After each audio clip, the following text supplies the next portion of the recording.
দেখো দেখো কলপাটটার কি অবস্থা দেখো।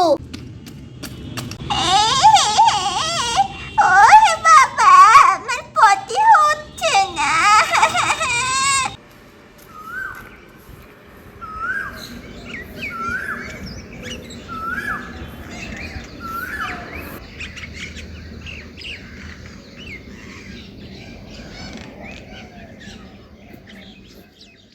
হাই হাই, দেখো দেখো কালকে রাতের বেলা ঝড় হয়েছে আর সব পাতাগুলো এখানে এসে পড়েছে। এই এক জ্বালা, তাড়াতাড়ি ছাতা দিয়ে পরিষ্কার করি।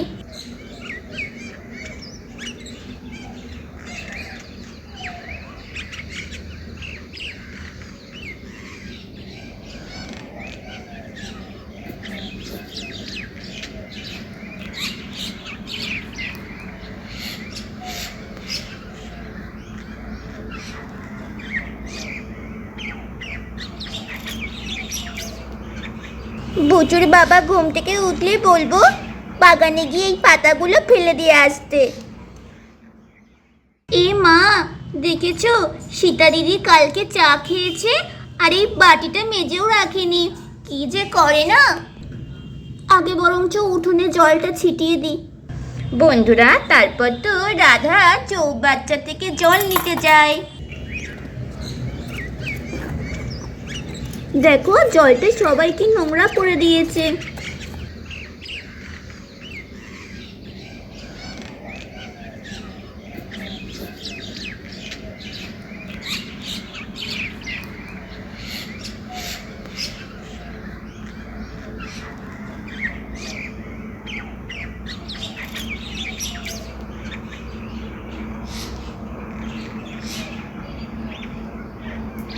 বন্ধুরা, তারপর আমাদের রাধা চৌবাচ্চাটা পরিষ্কার করে চৌবাচ্চায় পরিষ্কার জল ছেড়ে দেয়।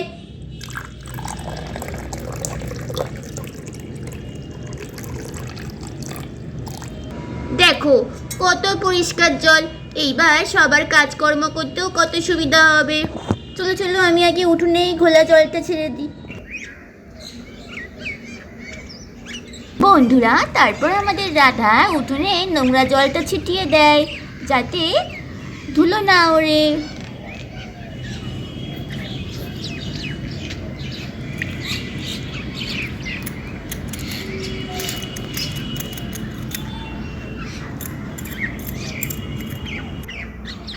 ইস, মুখ চোখের কি নোংরা অবস্থা হয়ে গেছে আমার।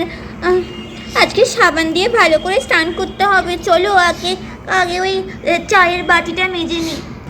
বন্ধুরা, রাধা যেই কলপারে চায়ের বাটি মাজতে বসে ঠিক তখনই ও মা, মা, ও মা, কি হয়েছে বুঝি শোনা, কি হয়েছে?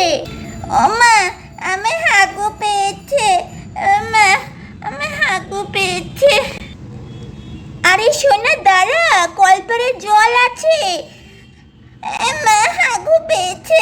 ও মা, আরে নামিস না, নামিস না। আমার হাগু পেয়েছে। আরে দেখেছো ছেলেটা, পায়ে কাদা আটকে গেছে। ও মা, পায়ে কাদা আটকে গেছে। এ মা, আমার পায়ে কাদা আটকে গেছে। দেখেছো, একটা কথাও শুনিস না তুই। দাঁড়া, বলছি না কলপারে কাদা রয়েছে, কালকে ঝড় বৃষ্টি এমনিতেই হয়েছে। বন্ধুরা, রাধা তারপর রাধার ছেলেকে পায়খানায় নিয়ে যায়। এ মা, হাতের মধ্যে কাদা লাগালি কি করে? ও মা, কাদা লেগে গেছে। বন্ধুরা, তারপর তো রাধা রাধার ছেলেকে পায়খানায় বসিয়ে দেয়। সোনা, হাগুটা করে নাও, ঠিক আছে? তারপর তোমার হাত পা পরিষ্কার করে দিচ্ছি। আচ্ছা মা, ঠিক আছে। দেখেছো পাত্রটা কি নোংরা হয়ে গেছে। সত্যি দিনের দিন না মাজলে এরকম কালো নোংরা হয়ে যায়। সীতা দিদিকে কত করে বলেছি দিনের দিন বাসন মেজে ফেলতে। দেখেছো কেমন নোংরা হয়ে গেছে। আর কলপাটটাও হয়েছে বাবা প্রচুর কাদা, কখন বাচ্চারা পড়ে যাবে। এর থেকে বেশি পরিষ্কারই করা গেল না, কি আর করবো। চলো। এ মা, দেখেছো কলপাটটা কাদায় ভরে গেছে। এমনিতেই কাল ঝড় বৃষ্টি হয়েছিল, আমার পায়ের তলায় দেখো কাদা ভরা। বুচুর বাবাকে বরং ডাক দিই, বলি যে জমি থেকে কিছু শুকনো মাটি এনে কলপারে ফেলে দিতে, নাহলে যখন তখন কেউ পড়ে যেতে পারে। এই কাদা অবস্থায় কি কাজকর্ম করা যায়? বুচুর বাবা, ও বুচুর বাবা, হ্যাঁ দাদা বলো, কি হয়েছে, ডাকছো কেন? এইদিকে আসো আমার সাথে, দেখো এইদিকে আসো। দেখো দেখো কলপারটার কি অবস্থা দেখো, বৃষ্টির জলে কাদা পড়ে কি হাল হয়েছে। এমা, তাই তো দেখছি, কি অবস্থা। আচ্ছা দাদা, তুমি চিন্তা করো না, আমি বরঞ্চ এক্ষুনি যাই, হ্যাঁ, গিয়ে মাঠ থেকে কিছু শুকনো মাটি এনে ফেলে দিচ্ছি এখানে। হ্যাঁ তাই ভালো, তাড়াতাড়ি যাও, নাহলে বুচু পুচি কখন কলপারে এসে পড়ে যাবে, পা পিছলে তখন আরেক বিপদ হবে, তাড়াতাড়ি যাও। হ্যাঁ দাদা, আমি এই গামলায় করে এক্ষুনি মাটি নিয়ে আসছি। আর এখানে এই আবর্জনাগুলো তো, হ্যাঁ হ্যাঁ, এগুলো বাগানে ফেলে দিয়ে এসো। হ্যাঁ হ্যাঁ দাঁড়াও, এক্ষুনি এগুলো তুলে নিয়ে বাগানে ফেলে দিয়ে মাটি নিয়ে আসছি এই গামলায় করে।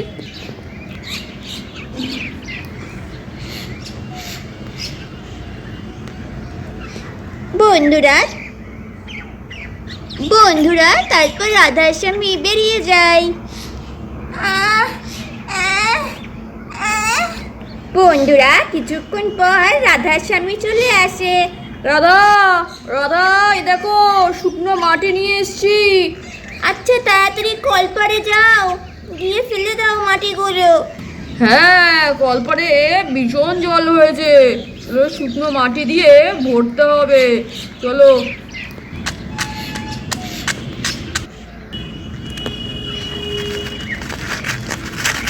হ্যাঁ এইভাবে মাটির দলাগুলো ফেলে দাও, এমনি জল নিয়ে ওরা টাইট হয়ে যাবে।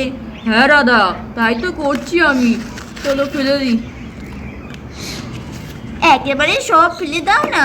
হ্যাঁ তাই করি।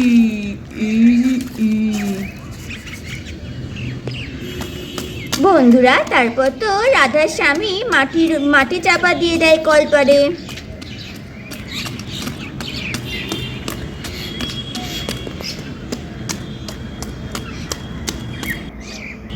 আরে এ কি বুঝছো না, সেই আমি কখন উঠলাম, তারপর জমিতে গেলাম, তাও তোমার এখনো পটি হলো না।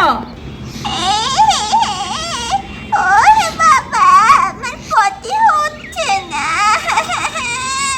হায় হায়, আর বুঝছো না, কান্না করো না শোনা। রাধা, এই দেখো রাধা, এদিকে আসো, দেখো ছেলের পটি হচ্ছে না। আরে ছেলেটা আমার অনেকক্ষণ আগে গেছে পটিতে, এখনো হয়নি নাকি, কি আছে? রাধা, ছেলের পটি হচ্ছে না। কি? বুঝো শোনা, কি হয়েছে সোনা?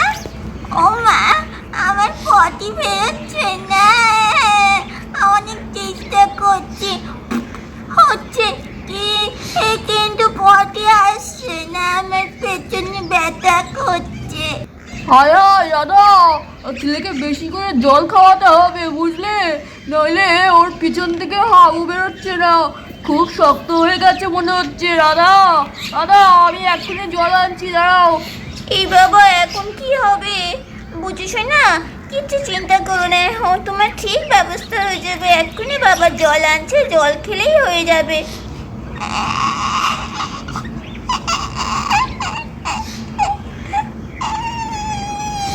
চলো তাড়াতাড়ি বুঝি শোনাকে জলটা দিয়ে দিই, এক গ্লাস জল খেতে বলি, নইলে জল না খাইনি বলেই তো পটিটা হচ্ছে না। এ নাও বুঝি শোনা, তাড়াতাড়ি জলটা খেয়ে নাও, ওই জলটা খেলেই তোমার পটি হয়ে যাবে।